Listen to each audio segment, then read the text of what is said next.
They have to make this case that all inequality throughout society is evidence of inequity. To reach this stunningly idiotic conclusion, they employ the following argument.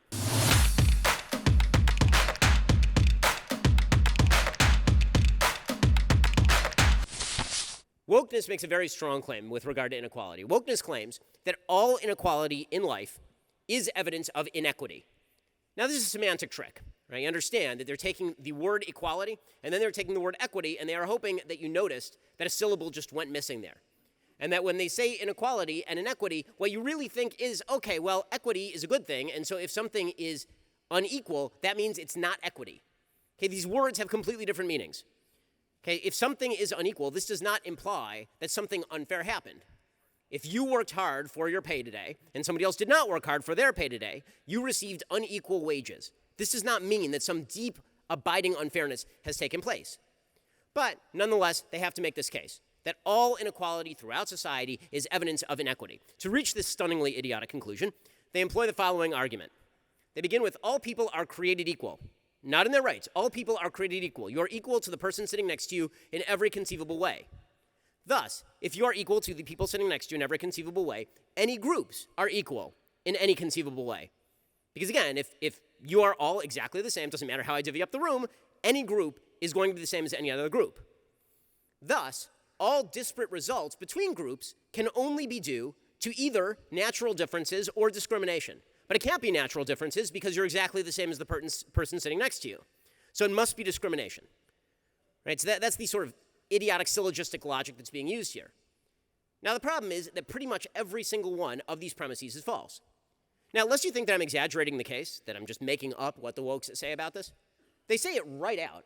It's not like they're hiding the ball here. Ibram X. Kendi, who for some odd reason has been hailed as some sort of intellectual giant, when the man has intellectual wattage that, if translated to electric capacity, might be able to toast a piece of bread lightly.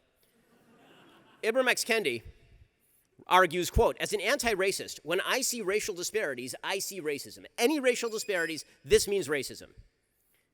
This also means, as the Smithsonian Institute's National Museum of African American History and Culture proposes, that inequality exists, and thus, all racial groups struggle under white supremacy. Now, again, every single one of the premises that we just discussed is false. All people are not created equal in every single way. We are created equal in the sight of God. That means that we have individual rights before God. That does not mean that you are equal to the person sitting next to you in any sort of capacity. Maybe you are, maybe you aren't. But I would guess that in most capacities of life, you are very different than the person who is sitting next to you. You have different skill sets, you have different innate qualities, you've grown up differently, you make different choices. Secondly, if all of us are different, this means that not all groups are going to be equal. Any two groups, anywhere, are going to have different characteristics. If I took a line and I split this room, this half and this half, there would be different average characteristics in this half of the room versus that half of the room. That is just a statistical reality. On average, groups are different. Finally, differences between groups could be due to natural differences, i.e., if you take a group and they are very old, they're going to have natural differences with a group that's very young. So for example, if you look at income statistics, very often you'll see certain groups compared to other groups in terms of income. Well, what if the average age of one group is very different than the average age of another group?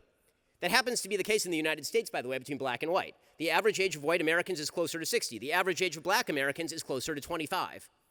And what does that mean? It means that on a wealth level, you would expect older people to have more wealth. They've had a lifetime of accruing wealth. So you have to adjust for age if you actually wish to even out the stats, for example.